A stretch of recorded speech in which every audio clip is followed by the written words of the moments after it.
Breakfast বা school অফিসের টিফিনের জন্য কম সময়ের মধ্যে এই রেসিপিটা বানাতে পারেন। আশা করি আপনাদের ভালো লাগবে।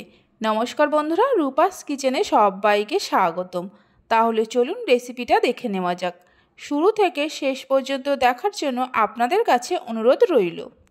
প্রথমে একটা বাটির মধ্যে নিয়ে নেব 1 কাপ ময়দা, স্বাদ মতো নুন দিয়ে দেব। যে কাপ মেপে ময়দা নিয়েছি ওই কাপেরই 1 কাপ জল দিয়ে দেব। ওজন হিসাবে 200 গ্রাম ময়দা আছে। এবার ভালো করে মিশিয়ে নেব। রেসিপিটা আমি ময়দা দিয়ে বানাচ্ছি, আপনারা চাইলে আটা দিয়েও বানাতে পারেন। ভালো করে মিশিয়ে নেওয়া হয়ে গেছে। মিশ্রণটা অনেকটাই ঘন, তাই এর মধ্যে ওই কাপেরই আরও হাফ কাপ জল দিয়ে দেব। জল দিয়ে জলটাকেও মিশিয়ে নেব, মানে একটা পাতলা ব্যাটার তৈরি করে নিতে হবে।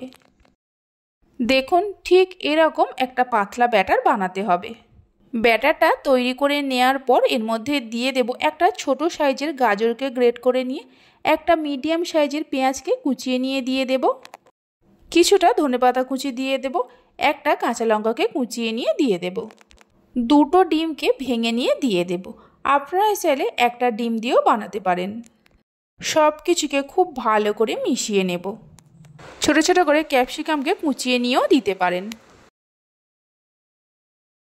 সব কিছুকে মিশিয়ে নেওয়ার পর গ্যাসের ওপর একটা কড়া বসিয়ে দিয়ে কড়ার মধ্যে সামান্য সাদা তেল দিয়ে দেব। সাদা তেলের পরিবর্তে বাটারের ব্যবহারও করতে পারেন। তেলটা কড়ার চারিদিকে খুব ভালো করে লাগিয়ে নেব, তবে অতিরিক্ত তেলের ব্যবহার করবেন না, তাহলে ব্যাটারটা ভালো করে কড়ার মধ্যে ছড়ানো যাবে না। কড়াটা গরম হয়ে যাওয়ার পর কিছুটা করে ব্যাটার কড়ার মধ্যে দিয়ে দেব। ব্যাটারটা দেওয়ার সময় গ্যাসের ফ্লেমটা লোতে রাখতে হবে। ব্যাটারটা দেওয়ার পর কড়াটাকে ধরে এইভাবে গোল করে ঘুরিয়ে নেব। আপনারা চাইলে এটা তাওয়াতেও বানিয়ে নিতে পারেন। ব্যাটারটা কড়ার চারিদিকে গোল করে ঘুরিয়ে নেওয়ার পর গ্যাসের ফ্লেমটা মিডিয়ামে করে 1 থেকে 1.5 মিনিট রেখে দেব। 1.5 মিনিট পর দেখুন ওপরটা কেমন শুকনো ভাব চলে এসছে। এর ওপরে অল্প একটু সাদা তেল নিয়ে লাগিয়ে দেব। এবার এটাকে উল্টে দেব। উল্টে দেওয়ার পর আরও 1 থেকে 1.5 মিনিট এইভাবে রেখে দেব, গ্যাসের ফ্লেমটা মিডিয়ামে করে। 1.5 মিনিট পর আবারও উল্টে দেব। উল্টে দেওয়ার পর অল্প একটু সাদা তেল নিয়ে দিয়ে দেব। উল্টে পাল্টে মিডিয়াম ফ্লেমে ভালো করে ভেজে নেব। এইভাবে একবার রেসিপিটা বাড়িতে বানিয়ে দেখতে পারেন। খুবই কম সময়ের মধ্যে বানিয়ে নেওয়া যায়, আর বাচ্চা থেকে বড় সকলে খুবই পছন্দ করবে। বাড়িতে বানালে খেয়ে আপনাদের কেমন লাগলো অবশ্যই আমাকে কমেন্ট করে জানাবেন। দুটো সাইড ভালো করে ভেজে নেওয়ার পর একটা প্লেটের মধ্যে তুলে নিয়ে রেখে দেব। বাকি যে ব্যাটারটা আছে এইভাবে সবগুলোকে তৈরি করে নেব।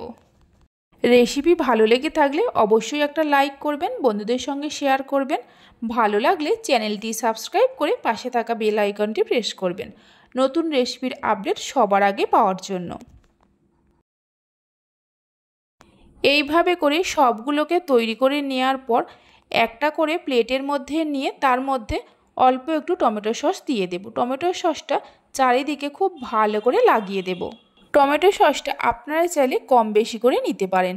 সসটা লাগিয়ে নেওয়ার পর রোলের মতো করে মুড়ে নেব। এই রেসিপিটা সস ছাড়াও শুধু শুধু খেতেও খুবই ভালো লাগে। 1 কাপ ময়দা থেকে এখানে আমার 6টা তৈরি হয়েছে। সবগুলোকে রোলের মতো করে মুড়ে নেওয়ার পর একটাকে আমি ছিঁড়ে নিয়ে দেখিয়ে দিচ্ছি, দেখুন কত সুন্দর হয়েছে।